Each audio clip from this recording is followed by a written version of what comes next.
The CARPHA executive director breaking down this latest WhatsApp message on the new Omicron variants, BA5 and BA2.75, which has been creating quite a stir.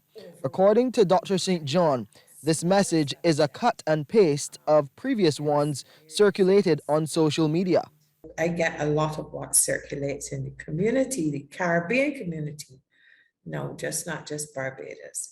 And I can recognize pieces of other messages that circulated about Delta and I think Gamma in that message. So there's been, it has been created and there is some truth in it and there is some hype.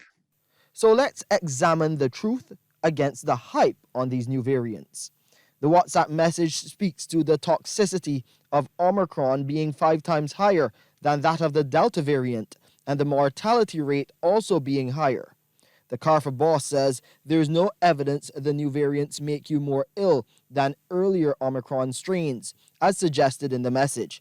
So while this has not been proven, Dr. St. John reveals BA5 is about 3 times less sensitive to neutralizing antibodies from existing COVID vaccines. She explains. So it has mutated in such a way that vaccines are less effective. So it isn't, that's part of the reason why I say it can't be stopped, because vaccines are not stopping transmission. There is still some protection from getting severe disease, but they're evading not only the vaccine, but previous infections. These symptoms are listed in this WhatsApp message. Looking at those now, they're saying that the symptoms of the new Omicron variants, no cough, no fever, but joint pain, headache, pain in the neck, upper body, back. Some people are getting cough and fever. Some people are getting cough and fever. Okay, so that is part of the misinformation there.